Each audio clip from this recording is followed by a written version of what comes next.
নমস্কার সবাইকে কবিতার রান্নাঘরে। আজকের আমি আপনাদের করে দেখাচ্ছি রেস্টুরেন্ট স্টাইলে চিকেন কবিরাজি।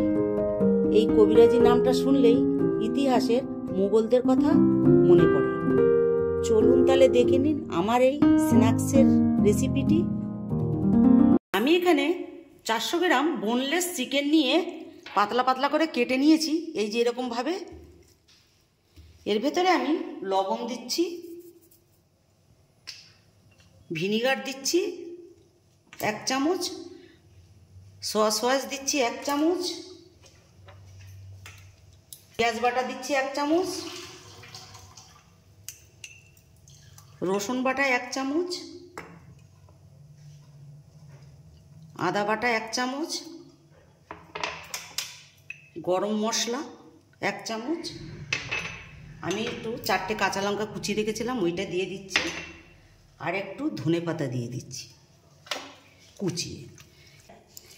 এটা আমি ম্যারিনেট করে 1 ঘন্টার মতন রেখে দেবো। আপনারা চাইলে 2 ঘন্টাও রাখতে পারেন। যত বেশি রাখবেন তত ভালো হবে খেতে, ভেতরে মশলাটাও ঢুকবে, নরম হয়ে যাবে একদম। এরপর আমি 50 গ্রাম কর্নফ্লাওয়ার, 2টো ডিম একটু লবণ দিয়ে ফাটিয়ে রেখেছিলাম, আর একটু গোলমরিচের গুঁড়ো দিচ্ছি, দিয়ে ভালো করে মিশিয়ে নিচ্ছি। এটা আমার 1 ঘন্টা হয়ে গেছে। আমি এবারে এটা ময়দার ভেতরে ভালো করে কোট করে নিচ্ছি। এরপর আমি যে ডিম আর কর্নফ্লাওয়ার গুলে রেখেছিলাম তাতে এটা দিয়ে দিচ্ছি, দিয়ে বিস্কুটের গুঁড়োয় দিচ্ছি।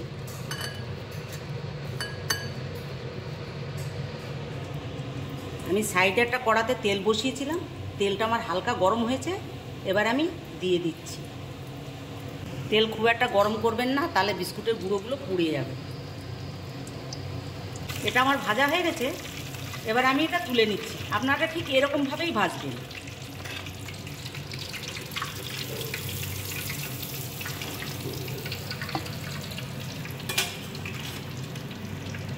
আমি আগে যে ডিম আর কর্নফ্লাওয়ার গুলে রেখেছিলাম সেইটা আবার এতে নেটের মতন করে দিচ্ছি।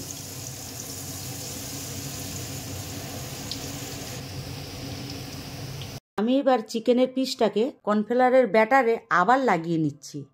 এরপরে নেট মতন যেটা করেছিলাম তার ভেতরে দিয়ে আমি ভাঁজ করে নেব, যাতে গায়ের থেকে না এটা ছেড়ে যায়। দেখুন কি সুন্দর হয়েছে। আমি মাংসের পিসগুলো অনেক বড় নিয়েছি বলে তাই জন্য অনেকটা বড় হয়েছে। এটা আমি একটু লালচে করে ভাজবো, তাতে মুচমুচে থাকবে, খেতেও ভালো লাগে।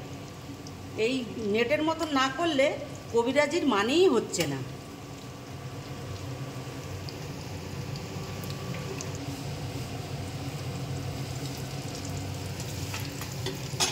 এটা আমার ভাজা হয়ে গেছে, এবার আমি এটা তুলে নিচ্ছি। আপনারা ঠিক এরকমই ভাজবেন। দেখুন কি সুন্দর হয়েছে। এভাবে আমি সবকটি ভেজে নেব।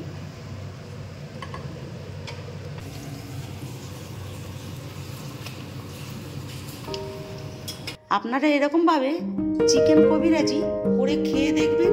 ভালো লাগলে অবশ্যই আমার চ্যানেলটিকে লাইক, শেয়ার, সাবস্ক্রাইব করুন।